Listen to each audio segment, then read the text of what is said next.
Mrs. Walker hid my MIT acceptance letter for months while making me clean wealthy students' toilets and write their essays. When I finally confronted her, she smiled and said, "You would have struggled there. I've saved you from disappointment." I didn't say a word. That was 11 months ago. This morning, she was sitting in her car outside the school, shaking. I was 15 when I lost my scholarship to a private school. My mom had just been laid off from her accounting job, and suddenly we couldn't afford the $8,000 family contribution that came with my merit scholarship. I'd worked since 6th grade for that scholarship. Perfect grades, debate team captain, volunteer tutoring at the library every Saturday. The day I had to clean out my locker, I couldn't stop crying. Mom held me in the parking lot, promising we'd figure something out, but we both knew that school was my only shot at MIT. Then Mrs. Walker called. The guidance counselor said she'd found a solution, a special work-study scholarship that would cover everything. "Maddie's too talented to lose," she told my mother over speakerphone. "She'll do some after-school jobs around campus, help with peer tutoring. It'll look fantastic on college applications." Mom cried with relief. I remember her kissing my forehead, saying Dad would have been so proud. We signed the paperwork that afternoon. My first day back, Mrs. Walker handed me a color-coded schedule. Peer tutoring started at 3:15 with Naomi, whose family name was on the new science building. I expected to help her with calculus. Instead, she handed me her homework and left for tennis practice. When I hesitated, Mrs. Walker appeared behind me. "Leadership means supporting your peers however they need," she said, her smile never reaching her eyes.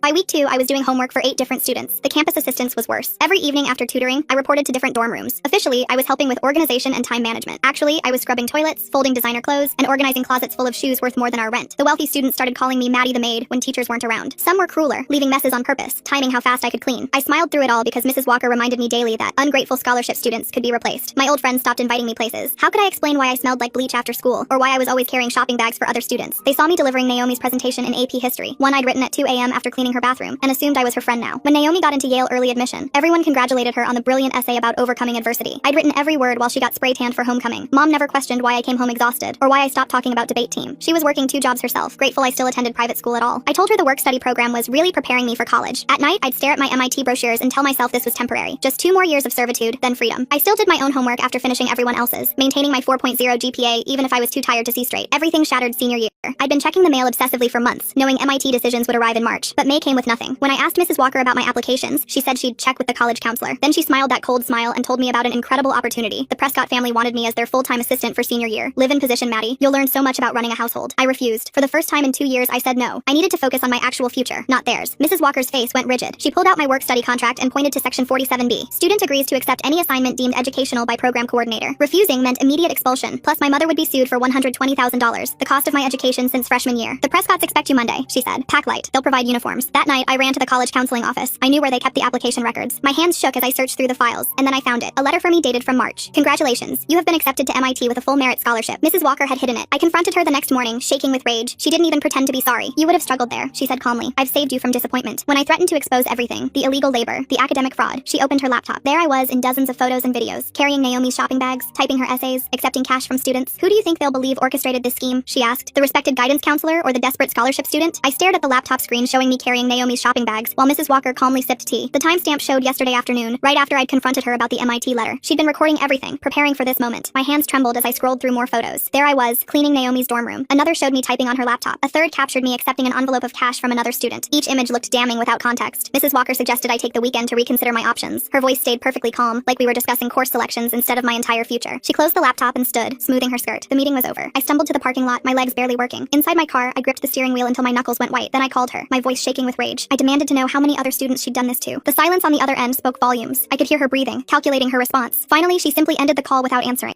My phone buzzed immediately. A text from Mrs. Walker. My blood went cold as I opened the image. My mother at her second job, stocking shelves at the grocery store. The caption read, "Shame if her employer learned about her daughter's academic fraud enterprise." I slammed my fist against the dashboard. Mom had nothing to do with this. She'd sacrificed everything to keep me in school, working doubles to pay our bills while I maintained my grades. Now Mrs. Walker was threatening her too. A knock on my window made me jump. Jasmine, my former debate partner, stood outside looking concerned. She mentioned she'd overheard Naomi bragging at Starbucks about her maid writing her Yale essay. I studied Jasmine's face, trying to decide if this was another trap. We'd been close freshman year, before the work-study program consumed my life. She pulled out her phone and showed me screenshots of Naomi's texts to other students, mocking how I'd spent hours perfecting her college essays while she got manicures. The messages were real. Jasmine had been collecting evidence, suspicious about why I disappeared from debate team. She suggested we meet somewhere away from school to talk properly. I agreed to meet her at the public library where I used to tutor, far from school surveillance cameras. We set a time for tomorrow afternoon. Jasmine squeezed my shoulder before walking to her own car. The drive home felt endless. I kept checking my mirrors, paranoid that Mrs. Walker might be following me. When I turned onto our street, my heart sank. Mrs. Walker's silver sedan sat in our driveway. Through the kitchen window, I could see her inside with my exhausted mother. Mom still wore her grocery store uniform, probably called away from her shift. They sat at our small table, coffee cups between them. I crept closer to the window, staying hidden behind the bushes. Mrs. Walker was showing my mother something on her tablet. Mom's face shifted from confusion to worry as she looked at whatever was on the screen. Her hand went to her mouth. Mrs. Walker kept talking, her gestures sympathetic and concerned. She touched Mom's arm gently, playing the role of caring educator. Mom nodded along, her shoulders sagging with each word. I wanted to burst inside and tell Mom the truth, but I needed to know what lies Mrs. Walker was spreading first. I pressed closer to the window, straining to hear. The tablet screen was visible visible from my angle. More photos of me accepting money from students. Out of context, they looked exactly like what Mrs. Walker was claiming, evidence of an essay-selling ring I'd orchestrated. Mrs. Walker stood to leave. I ducked behind my car as she walked out. At the doorway, she patted my shoulder with false sympathy. Her whisper was ice cold. Monday morning, my office, or these go to Princeton, Yale, and Harvard admissions. She drove away without looking back. I waited 5 minutes before going inside, trying to compose myself. Mom sat at the table, staring at her cold coffee. The confrontation came immediately. Mom's voice broke as she asked if I'd been selling homework to other students. She couldn't even look at me, disappointment radiating from every word. I tried to explain, but the story sounded insane. A guidance counselor forcing scholarship students into servitude, hiding college acceptances? Mom had met Mrs. Walker multiple times. The woman had seemed so professional, so invested in my success. Mom showed me the photos on her phone. Mrs. Walker had sent them to her, each one carefully selected to support the narrative of a student running an academic fraud business. The truth felt impossible to prove. I retreated to my room, my mind racing. The MIT letter was my only real evidence, hidden in my backpack. I needed to preserve it somehow.